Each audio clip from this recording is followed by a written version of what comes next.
Hello viewers, welcome back to our channel বিনোদন বিচিত্রা। বলিউড নেতা সুশান্ত সিং রাজপুত গত 14 জুন আত্মহত্যা করেন। নিজ গৃহে ঝুলন্ত অবস্থায় পাওয়া গেছে তার মরদেহ। তবে সুশান্তের এই মৃত্যুকে আত্মহত্যা মেনে নিতে চাইছেন না তার ভক্ত অনুরাগীরা। তাদের দাবি ষড়যন্ত্র করে মেরে ফেলা হয়েছে এই অভিনেতাকে। সম্প্রতি সরাসরি সুশান্তের মৃত্যুর জন্য দায়ী এই অভিযোগের আঙুল উঠছে তার প্রেমিকা রিয়া চক্রবর্তীর বিরুদ্ধে। সুশান্তের বাবা তো সরাসরি রিয়াকেই খুনি বলেছেন গণমাধ্যমে।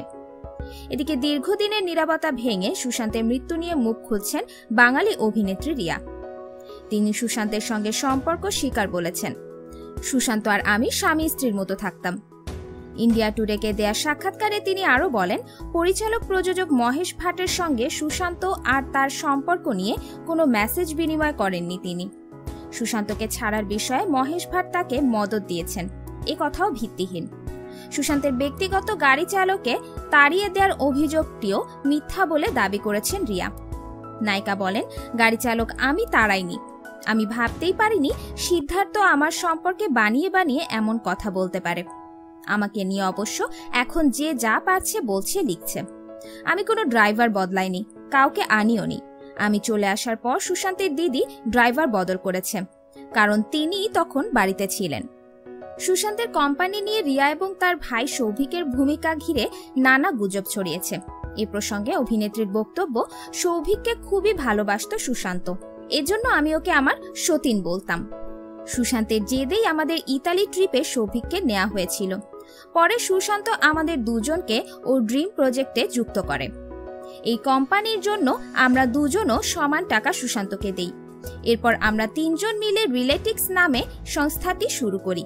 তিনজনেরই এতে 33.33% টাকা দিতে হয়েছিল।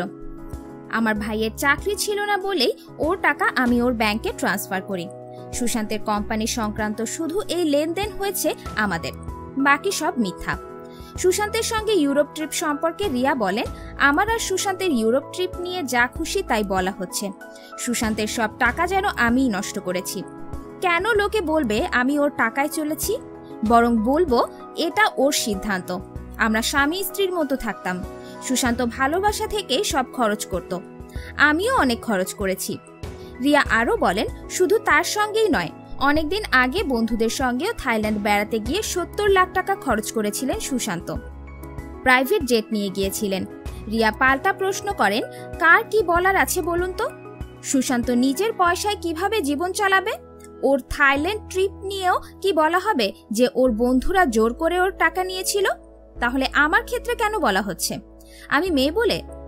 রিয়া সুশান্তের মানসিক অসুস্থতার কথা জানিয়ে বলেন, ইউরোপ ট্রিপে গিয়ে জানতে পারি সুশান্ত মানসিকভাবে অসুস্থ।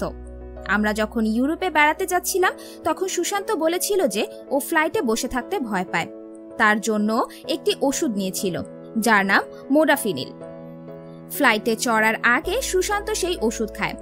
ওষুধটা সুশান্তের সঙ্গে সারাক্ষণ থাকতো। আমরা প্যারিসে পৌঁছানোর পর সুশান্ত 3 দিন ঘর থেকে বাইরে আসেনি। এতে আমার কিছুটা মন খারাপ হয়, কারণ আমি এই ট্রিপ নিয়ে খুব উত্তেজিত ছিলাম। আমি চেয়েছিলাম ঘুরে বেড়াতে। ওখানে সুশান্ত নিশ্চিন্তে রাস্তায় ঘুরতে পারত, কোনো সমস্যাও হতো না। সন্দীপ সিং আর রিয়া চক্রবর্তীর যোগসাজশ নিয়ে যে তথ্য চারদিকে ছড়িয়েছে সেই প্রসঙ্গে রিয়া বলেন, আমি এই নামে কাউকে চিনি না। সুশান্তের এত বন্ধু অথচ তাকে বাড়িতে দেখলাম না, ফোন করতেও না, অদ্ভুত। সুশান্তের মরদেহে হাত দিয়ে সরি বাবু বলা নিয়েও নানা গুঞ্জন উঠেছিল। সে প্রসঙ্গে রিয়া বলেন, ওর মৃত্যুর খবর এক বন্ধুর মাধ্যমে জানতে পারি। প্রথমে চুপ করেছিলাম, কান্না পাচ্ছিল, কিছুই করে উঠতে পারিনি।